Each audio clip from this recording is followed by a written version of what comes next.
Ladies and gentlemen, grab your tea. It's tea talk time with Lady O, where the topics are real, relevant, and relaxing. Here's Lady O. All right. Thank you, Shelley. Thank you so much. And I am so honored to be here today with you over tea to talk about a very, very wonderful topic that many of us don't talk about that much because we celebrate mothers, but we don't celebrate our fathers. So today, here's to our fathers. Happy Father's Day. And we're going to talk about the men in our lives, the fathers. So go ahead and call someone, share this video, and make sure that all fathers are listening because we have a special tribute to you. But we also have some special guests here who are going to not only talk about their fathers, but they're going to talk about what it is they would like to tell their fathers. They're going to talk about their friends who don't have fathers and relatives. And we're just going to examine the hearts and the minds of young people today as they talk about their fathers and as we celebrate them. And I have here sitting next to me is my grandbaby, Nasiah, and she's going to be joining me like a co-host. You have to act like a co-host. You have to lean in, right? And so, Nasiah, um, welcome to Tea Talk. And so, what about your dad? You want to say a happy Father's Day to your dad before we get started? Yeah, my dad is really nice and kind. Lean in. You got to talk a little bit louder. My dad's really nice and kind and sweet to my whole Oh, family, and he does so much for us. Even though he works hard and he has other things to do, he still makes time to hang out with us. And I just want to thank him for all that. I love him so oh, that makes my heart feel so good because that's my son she's talking about. And one of the things that I really try to do is to raise up my boys so they can be really good fathers and to be there for their children. Because if you all know that my father was not there in my life growing up, so I didn't know what it was like to have a man in the house, uh, to have a father to go to for different things. So we're going to talk about that today. So I have three other guests, two other ladies and one gentleman. And so I'm going to ask them to come on and make their statement, say hello. So how about Alea Jones?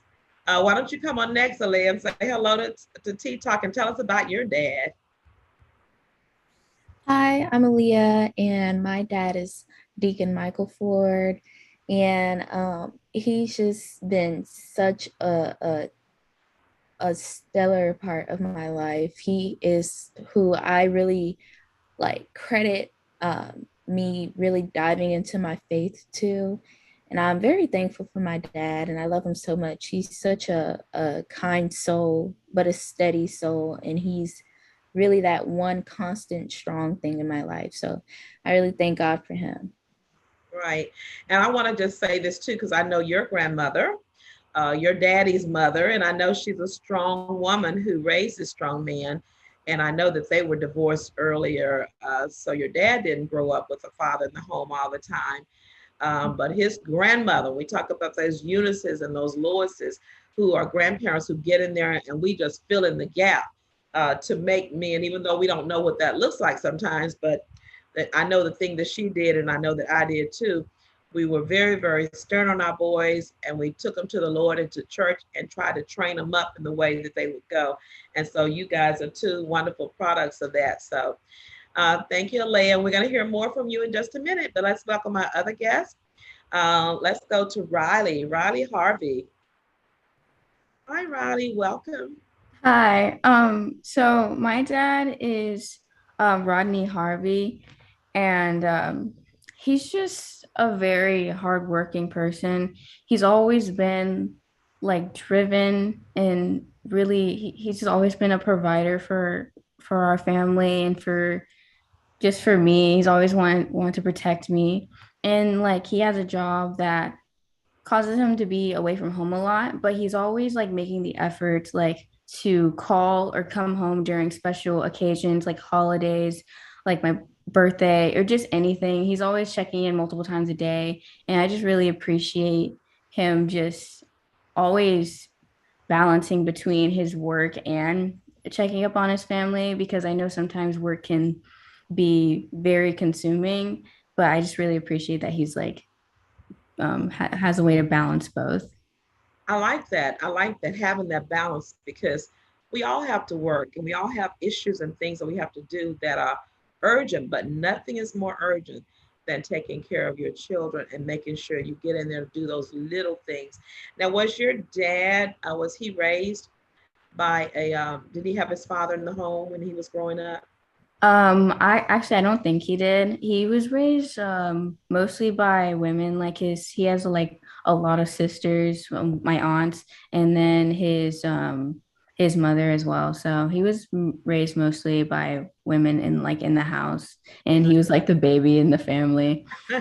You know what? He's a baby, but they didn't raise him to be a baby. They raised him. They loved him into being a man.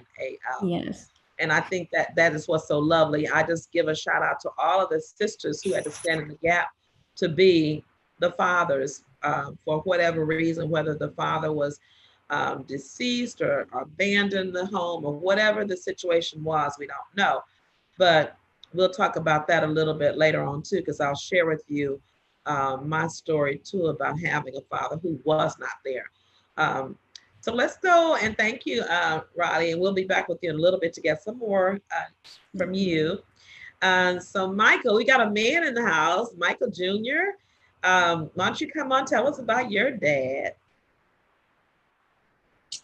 So my dad, he does a lot for me, and he does a lot for my family, like me, my mom, our relatives, stuff like that. Like this, I was like even just outside the house, like even on top of what he does just for us. Um, he's always around. He tries his hardest to make sure I'm okay. He tries his hardest to make sure I have everything I need and most of what I want. You know, I never have to. Sorry. That's okay. I never have to like wonder if I'm gonna eat today or if I'm gonna have somewhere to be. You know what I mean? He's Wow. always making sure that I'm taken care of, that I'm protected, that I'm safe. Mhm. You know, like he goes above and beyond like his duties as a father, what he has to do, and he just wants to do more as a father. You feel me? Like it's not he just tries to do the bare minimum. He tries to make sure he's doing the most he possibly can. So I just really appreciate him for that. Well, you know, one of the things that I know about all of y'all's fathers and yours in particular, I just see the smile on his face when he sees his boy come through the door.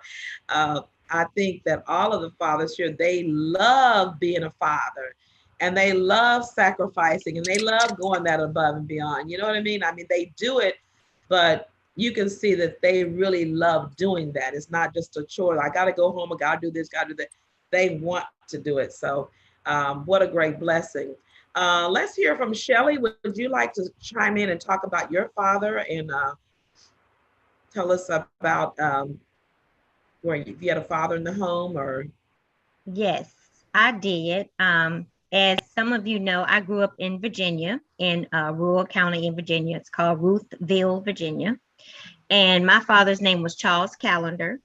And my dad was similar to the dads that Aaliyah, Riley, and Michael have talked about. He was in the home. He was very um, like Michael said, he did everything he could for us. He taught us how to manage money, how to do well in school. And my dad actually taught me how to read before I went to school. Wow, He had, that's he beautiful. would he would sit me down and go over syllables and sounds. And yes, he did. He taught me how to read. And Wonderful. I just thought about that. But yes, he taught me how to read. And he was just a stalwart person in the community. He was a 4-H leader. I don't know if people even still have Yeah, they 4-H. don't know what 4-H is, Yeah, but they don't I know know what what they. you're talking about. That was very important. Well, let me ask you this. Did your dad grow up with a father in the home? No, he did not. He did not. But he had some very his aunts and his mother were very influential in his life. His mother was a hairdresser.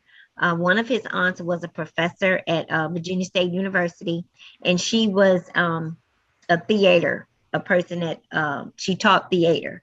So she taught him poems. She taught him how to perform in plays. And That's where he your even took children that. get that from, your daughters. Yeah. Yes. How about that? Yeah. In the line of their ancestors, your fathers. Yes. My father's people. Yes. Yes. That's amazing. Mm-hmm. So yes, he was very influential in the community. He was NAACP president. So he Oh, was he's a just great leader. very, yeah, a leader. He was very Great community leader. minded. And later on in life, he accepted his call into ministry. So he was also a preacher. Oh my. Well, Yeah. that's one of the questions I'm going to ask you all a little bit later. Now, Shelley just kind of answered that. So just kind of be ready for it when I come back through. What gift do you believe your father gave to you, or that you can see that came through the family, whether it's through your dad's mother? And Shelley just said here, of course, love for the Lord, because he was a preacher. And Yes. then also the fact that he was a leader in the community. And I know Shelley's always leading and doing something with everything. So let's go on to, let's see, Tisha, can you talk? Even if you don't have your picture on, can you talk about your father? She may not be able. Well, if you can get on in a few minutes, I'll ask you that question. Let's see, did I get to everybody? Tracy. Tracy. Tracy, why don't you tell me about your father um, as you give tribute? I know this is kind of a Okay. sensitive time. Well, I mean, I'm in the car, but hopefully y'all can see me and hear me okay. You're good. But my dad is Freddie Prelo, and I was raised in Dallas, Oak Cliff. All right. So representing Oak Cliff, but Yeah. we grew up in a what they call the hood now, but it was understood that you didn't mess with Freddie Prelo's children, and he was a great provider. Um, he was a protector and a provider.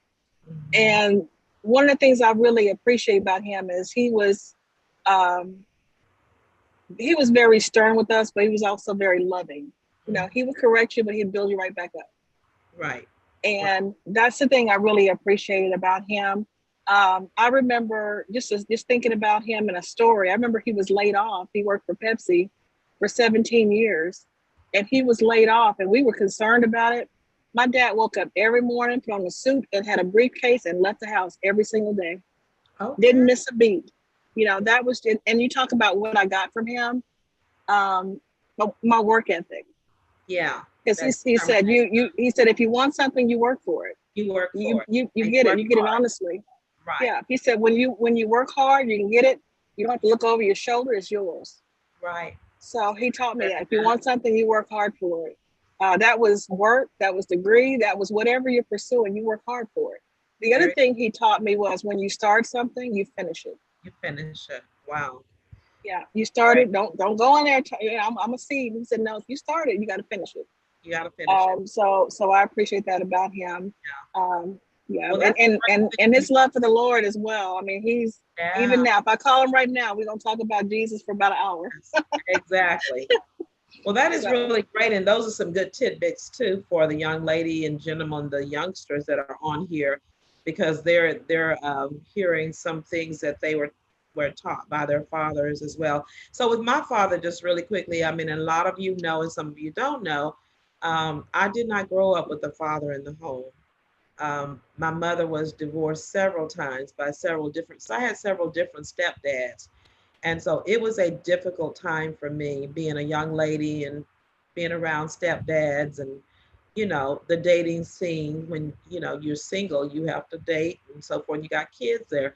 So it was different for me. And I guess the thing that I will just kind of say to people who, we already encourage the mothers and aunties and cousins that are stepping in the gap to raise up children where the father has not done it or not been able to do it for whatever reason. We don't know what the reason was, but my dad and I have since become acquainted and loving to each other as an adult, as a grown adult. I think I may have been in my 40s or maybe early 50s. That's how long it took for my dad to come around to want to have a relationship with me.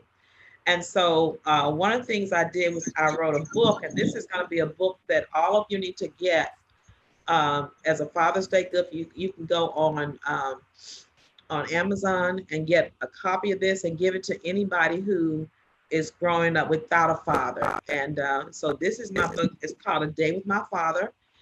And what it talks about is the hurt that I experienced with my dad not being there and disappointing me time and time again.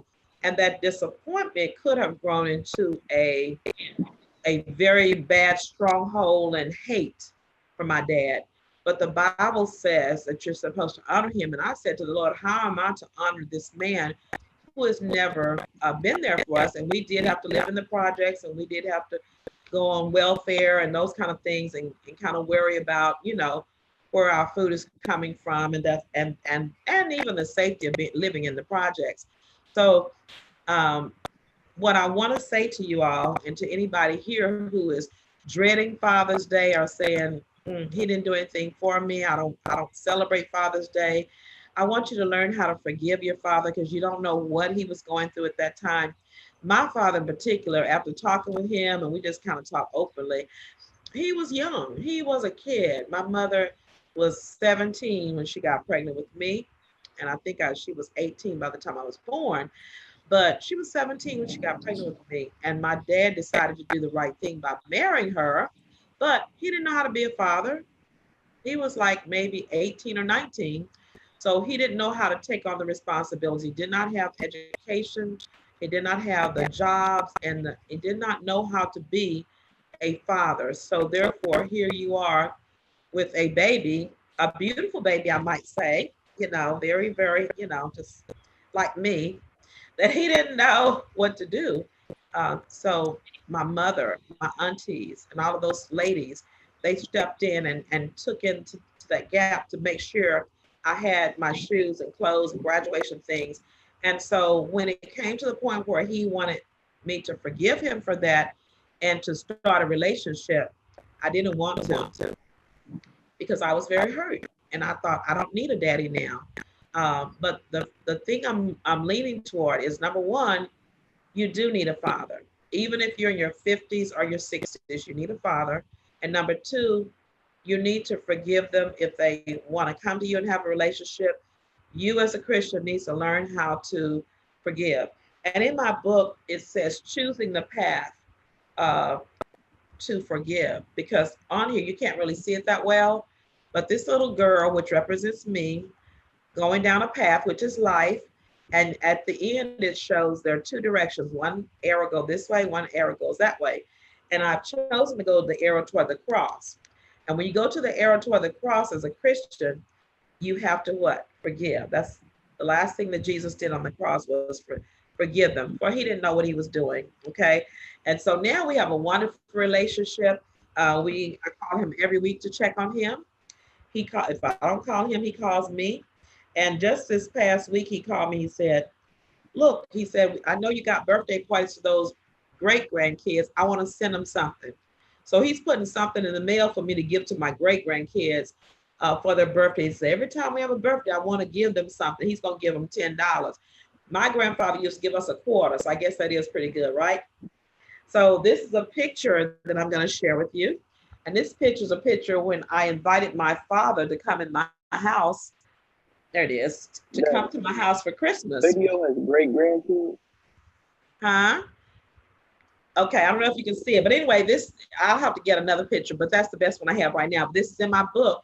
You can get it and see it. But it shows that I invited him to my home, and that's something I thought I'd never do, is invite him into my house and then share my grandchildren with him, because I kind of feel like he wasn't deserving of it. But that's not the godly thing to do.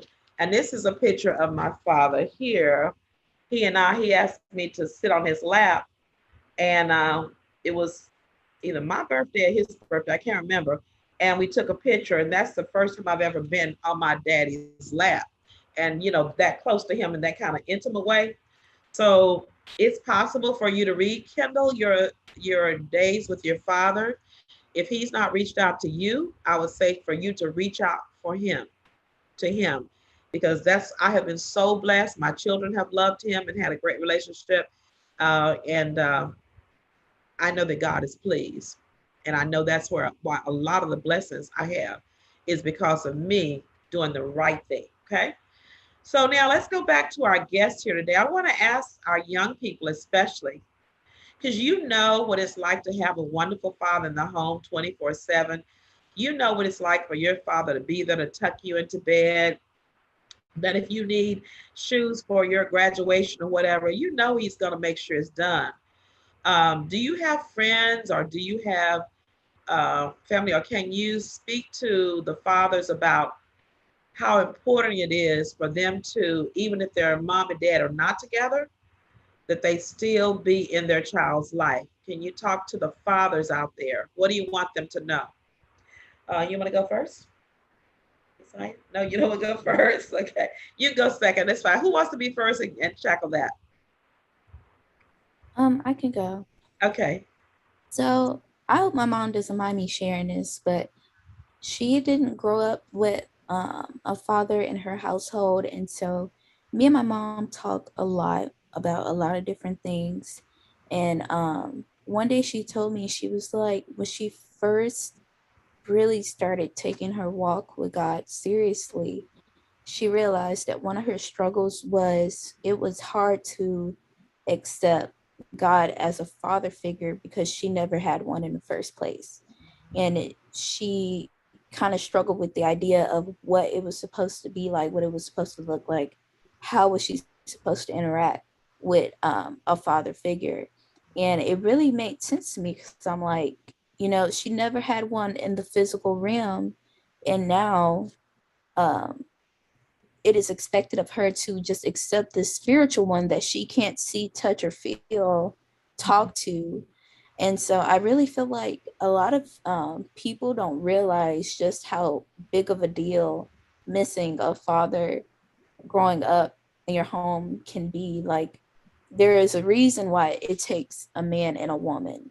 That man's position is something that, even though it can be, a woman from the family, an aunt, a sister, a mom, a grandma can try and supplement, it's not the same because she did have a big family. My grandma was a great woman, and she did all that she could possibly do. But that position is still very sacred, and it's still very specific to who is supposed to take it.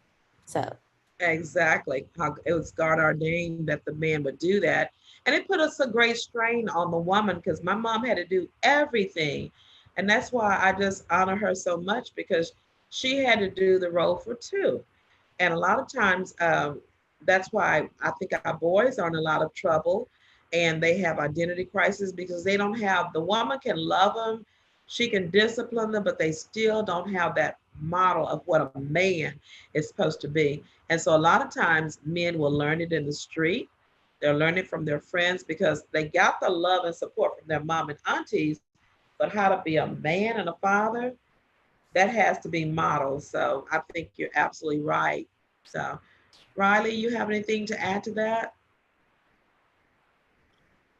I don't exactly have friends who like haven't had like a father figure. It's more like their parents maybe had like a divorce at like kind of a young age. And I feel like it's important to, even if you are separated, like you said, to always have that balance between your mother and your father, because a father is like essential. I feel like both parties are essential to a child's development. I don't think it's I think it's like, especially for young men, to like always have that role model, even though like a woman is there to take care of them, like you said, it's always good for a father to be there for them to understand the um I guess the characters of what a man is How it supposed to works. be. Yeah, how Yeah, everything's how to supposed to do work. everything. Yeah. Yeah. And Mhm. when you were talking, I was thinking about what I see a lot of times when we're counseling, people with divorce, because divorces are usually a very ugly thing. that people get their feelings hurt, and then some people even go into anger and even violence.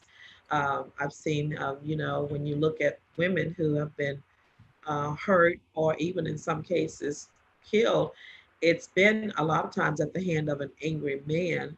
Um, and the child, suffers from that. So what I think I wanted to say from that is that it does still take two, even though you're divorced, um, even though he may not be the man that is can be the husband to you, but still encourage him to be the father, whatever that looks like. And so I've been told many times that by the men that the women won't let them see their child because they didn't pay child support of them, or the woman is mad at them. And so when she gets mad at the daddy, she uses the child as a pawn. Like if I'm mad at you, then you can't see your child. Or they were going to go to the circus, and because the dad didn't do something, because you're upset with him, excuse me, that you keep the child from that experience. I have sinus really bad, y'all. So excuse me one second. I'm gonna drink a little water. Okay. But I think it's so important that women encourage the husband, the not your husband, but encourage your baby daddy or whatever you want to call them. Encourage them to come and do what they can, even if they don't have money, even if they didn't pay the child support, even whatever the situation. Make sure that you don't stand in the way between a child and their father, because whatever happened between you and that man has nothing to do with that child. So do not punish the child. You may think you're punishing him, but you're actually punishing your own child and keeping them from a father. The only reason I would say is to keep your child away from a father is if he is a molester, if he has some mental problem and he's going to harm the child. But other than that, if it's something between the two of you all, you can get past that. As long as that child is safe, let him go. Encourage the relationship. And fathers, the same way. You need to be respectful of that mom because she's doing your job and hers. And don't expect her to be all hunky-dory seeing you, because she probably may have worked 2 shifts that whole week. And then you come over and you're the person who's all, oh, I'm so happy to see my daddy. And she's looking like, are you serious? I'm sitting here working 2 shifts a day, and he comes in and he gets all the glory. So men understand that it's difficult for the woman, and be respectful of her time and her space and how she wants to get you guys hooked up. I need you all to be respectful for that, because in the end, what you're trying to do is make sure that the child has what they need.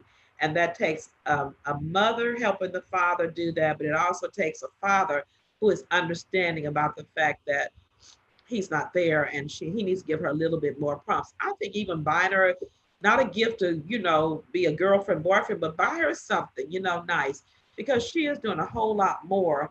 And because of that, your child is getting all these benefits.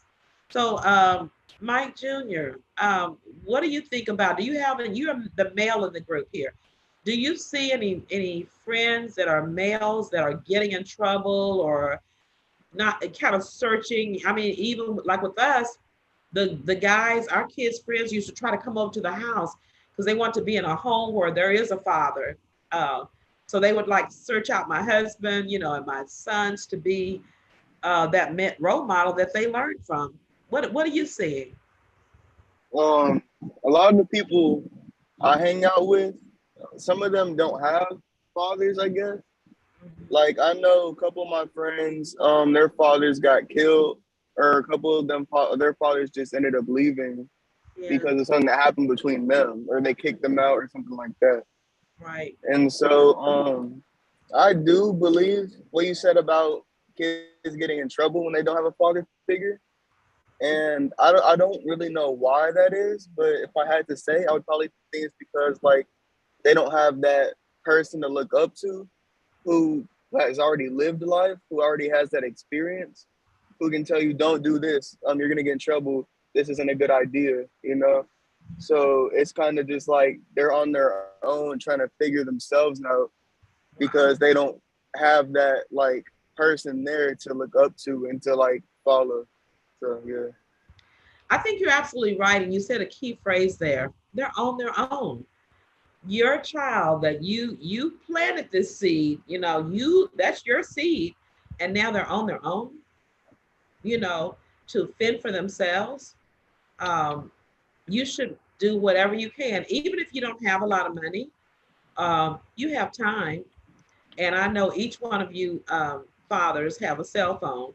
Just get on that cell phone and hit them up, every other day or whatever, just to see how their day was going. And just be honest with them. So, Daddy don't have no money for this, but what I'm saving a little money for your graduation or whatever.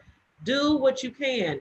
Even if you have to skip some meals, take that $20 that you go out to eat on, put it aside for your children. But it's your responsibility to make sure that you are doing your best. Nobody knows your best but God. And that's something you can definitely do is pour into their lives through words, affirmation, or just being there. I think that just makes a difference. Men want to be around other men. So if you don't do it, I think that's where a lot of them end up in prison.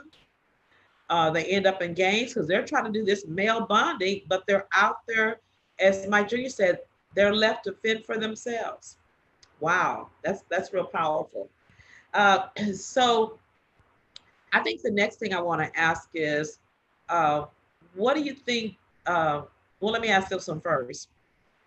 Who else in your life that was a man? Name another man who poured into your life in the form of a father figure or a male figure. Not your dad, but somebody else who's a male figure. Because just like we had aunties and aunties and cousins or females that poured into our lives as women, what other men would you say? Where could a single mother go to get some help or get some what do you call it, role models, male role models for their sons or their children?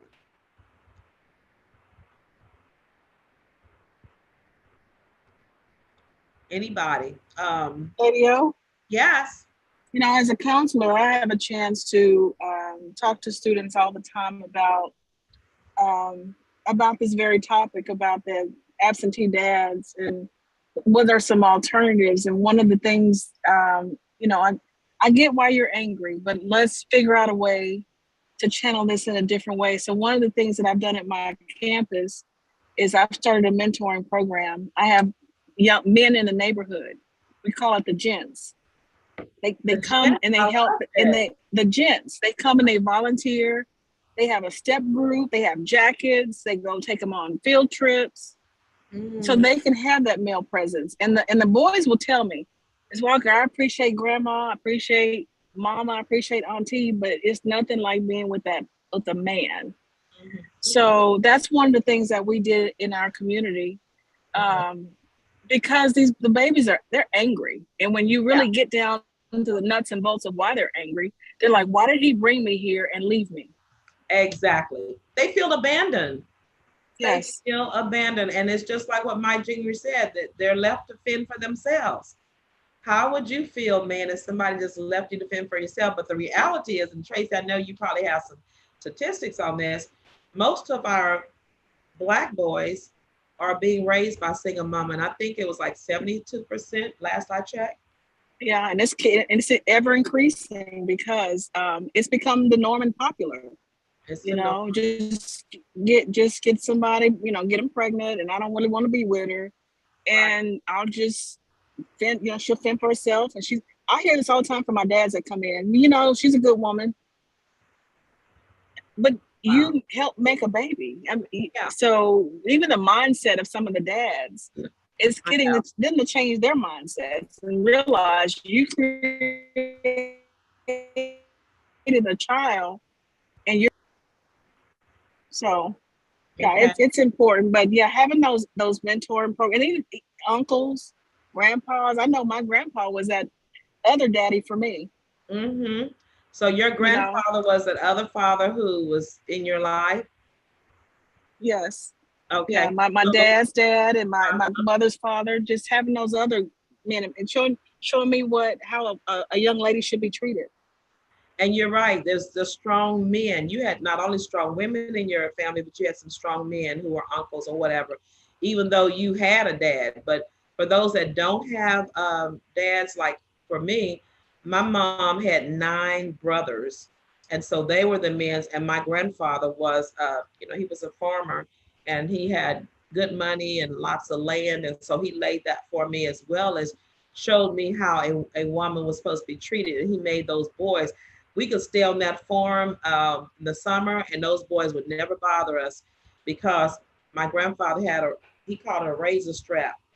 And he said, this is the boys' room, the girls' room. You don't cross. This is what you do to protect our women. I think the grandfathers may not have been there. So reasons why men don't is number one, it goes back to education. They're being dropped out because they've been abandoned. And so they're not finishing high school. They're getting in trouble. They're going either to prison or the grave or to a low job where they can't make any money. And it's very frustrating. God has called that man to be the leader, and he can't be the leader if he's in prison or Well, if I he, think this is also where the church can be more involved in the okay, community aspect of child rearing. And back in the day, there were some very, very strong men. We had a stronger sense of community. We had a village mentality. And so the brothers that were at the church would also be mentors and father figures to those other young people that were at the church. And that's also upon the parent to also keep those children involved in church. in a place where they can actually have some good male mentorship and guidance from some of the brothers at the church. And that also means that we have to build relationships so that there's a trust factor because it takes a lot of trust to allow someone to impart into your child. And then it also takes a lot of time. So it's a commitment on both ends from both that parent and also from the brothers at the church. And so that's one of the things I thought was so genius about the Next Man Up conference is that it was not just about bettering yourself as a man, but it was also encouraging brothers to reach down and to reach out to other young men to be a mentor and to help disciple them. Thank you so much, Pastor Johnny, for coming in with that because that was my next question. You just went ahead and got that question answered because, and for those of you all that are not at first met, this is Pastor Johnny and this is his daughter. So she's here with Hey, me. Messiah. And she talked really well about you earlier. So, and I talked too about how, you know, training you up and having a great dad that you had as a role model. So one of the things I was going to say and ask, and you just answered that, Pastor John. I think it just has to be, repeated, and people need to get it. You can't do anything about the fact that your husband or your boyfriend abandoned you and your child. There's nothing you can do about it. But what you can do is you can find a church. You can find a church where you have godly men who are willing to be role models, that your child, it may not be their daddy, but they see Deacon so-and-so, or they see the youth pastor. They got some man that they see that's walking and looking like a man and acting like a man, that they can say, oh, I want to be like Pastor Johnny when I grow up. So Pastor Johnny, just real quickly again with the church, can you just share that again about how what First Met does to really help to mentor young boys? Well, we have been blessed, even when I And was the a girls too, kid. And sorry.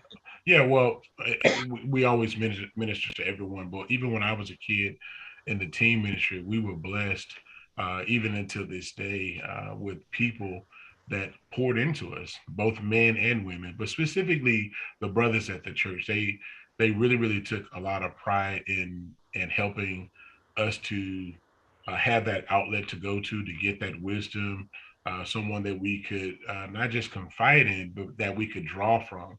And these were men that were also pillars in the community. That's the other thing about First Man. We had a lot of brothers that were lawyers and doctors and police officers. And so these were guys that were modeling something for us. But they weren't just talking the talk, but they were walking the walk. We could actually Right. look at them and see the fruit from their labor. And we had men's conferences, and so they were willing to spend that time at those men's conferences and help out. But not just that when I was a teen, but even when I came back from college, I had been away from First Met for a few years. And so then I came back in, and those same men and some new brothers welcomed me back in as a young man. And so we also have to have ongoing mentorship as both kids and then as teenagers and then as young adults, because that male role model is so important in life. And the other thing I would say, I learned this from my youth pastor when I was a kid. We had Reverend Ganther. We also had Reverend good Lord, Reverend Jackson was Oh yeah, those are two of the males that were in our Conrad lives. Yeah, Jackson. Reverend Conrad Jackson, and those two brothers, they did a great job of challenging us, presenting some things for us, and then one of the things they were also with us was very transparent.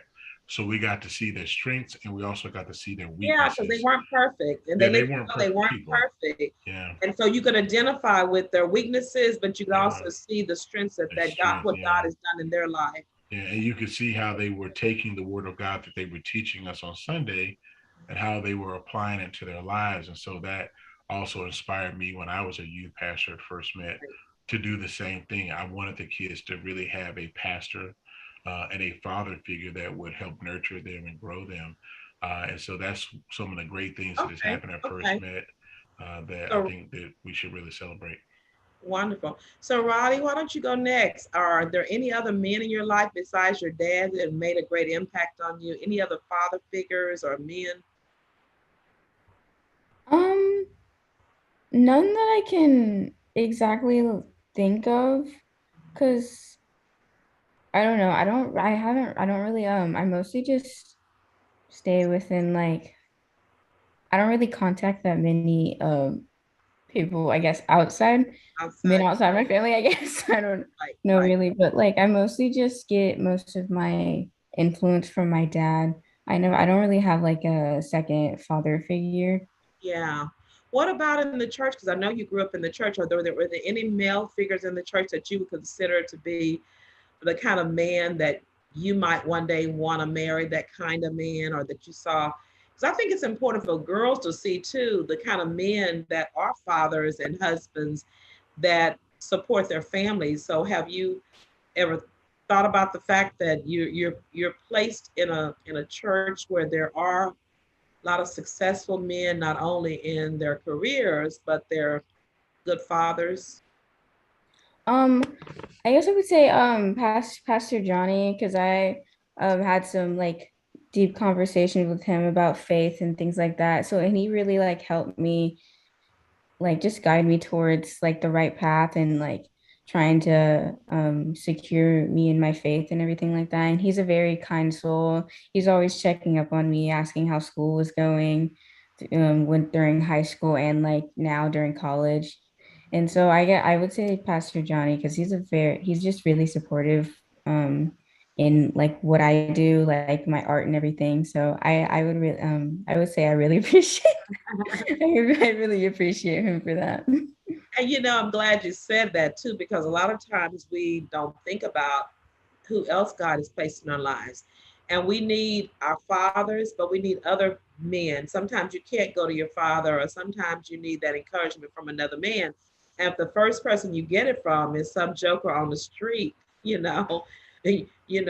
might not know how to balance that out, or to identify, oh, this person talks like my dad, but I've had enough experience in seeing what true fathers and men look like, and this one doesn't look like something doesn't go right with this particular person. So, all right. What about Aaliyah? What about you? Any other male role models? Or I would say growing up, my uncle Eddie, um, mainly because I was like I'm really close with my aunt, and so like seeing them together, I would always I'm actually at their house now. So like I just spent a lot of time with them growing up and we were really close. He helped spoil me. And I always just enjoyed being on the road with him and watch him play his games. his baseball games, and we were so close. It's funny because I didn't even know he was my uncle. I used to call him Uncle Pawpaw, so I didn't know if he was my uncle or my granddad. But yeah, he played a big role in just having like a secondary father figure. And I think at church, like even though I don't interact a lot, like I know Elder Al, him and Miss Jackie's like relationship with my parents has like made me appreciate him as a manly figure in my life, and just watching a lot of men in First Met, from Pastor Johnny, Pastor Jordan, Bishop, a lot of deacons. Like I just watch how they carry themselves and how they treat others, how they treat me, how they dedicate themselves to the church. And so like that really helps form in my mind what I should be looking for when the time comes. Exactly. You know, we gonna want you to bring him so we can all check him out. Okay. We got to all lay our hand. You want to marry one of our daughters from the church? You want to see who you are. But I'm glad you closed that up, Alea, that way, because that is what I want to kind of close on. Let's say thank you to the men who have not just our fathers, but have been a father figure and a role model, positive. They didn't try to harm us.